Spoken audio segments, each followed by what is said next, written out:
Hi, my lovelies. I'm sorry we're not together on Zoom today, but I have something that I'm so excited for you guys to start working on and do.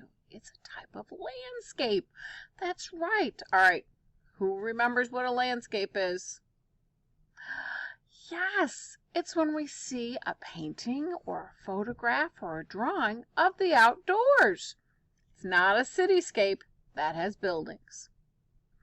Now, a landscape sometimes might have a house or a barn with like a farm, but it's not a cityscape, and it's not a seascape. That would mean it's mostly about the water, the ocean. This is about the land, and our landscape is winter, just like it is outside right now, cold winter. All right. Today, our materials, the medium we're going to be using is watercolor. We have very fancy, snazzy paper. It's going to have a rough side and a smooth side. We're going to use the rough side of the paper. It's snazzy.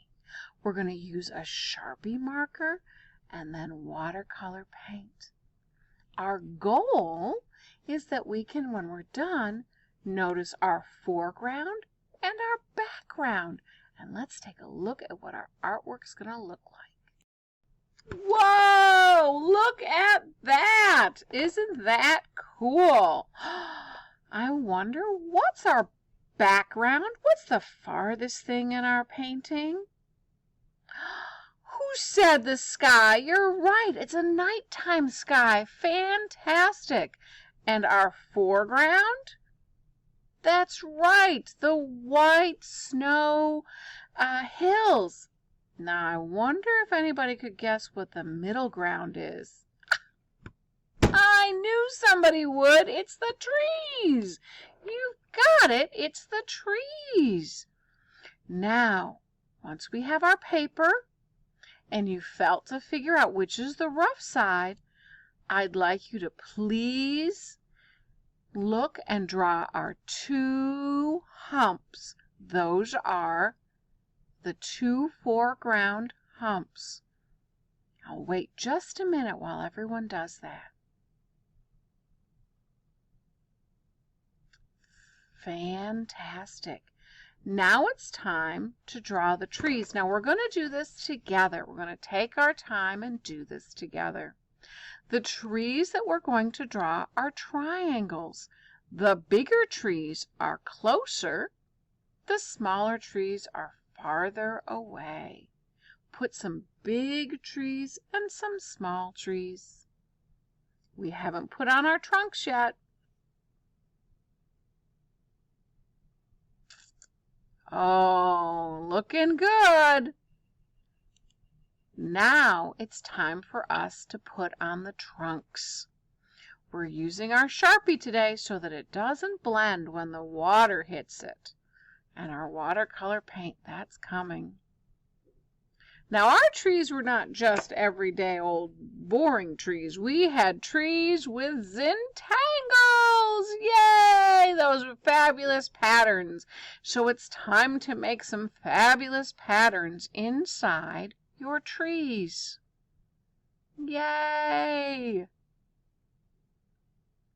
Now this is the tricky part because you can't see what I've done. I've used that white crayon to make all sorts of snowy stars, and it's hard to see those snowy stars in the sky until we paint them.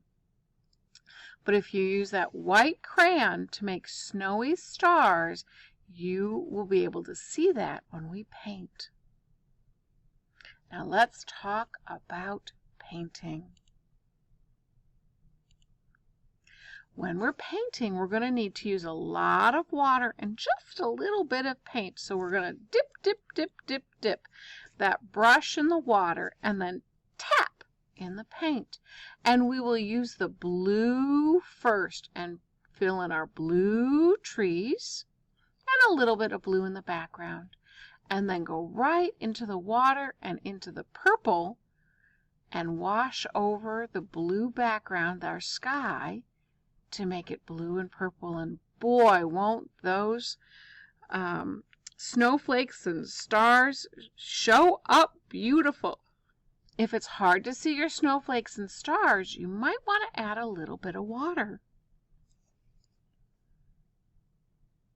Oh, they're turning out awesome. Boys and girls, I'm so glad you had a chance to do this today.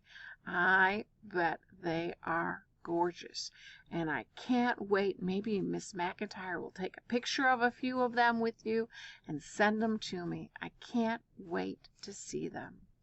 This has been a fun, exciting art time, and I can't wait next week. Bye. Bye, my lovelies.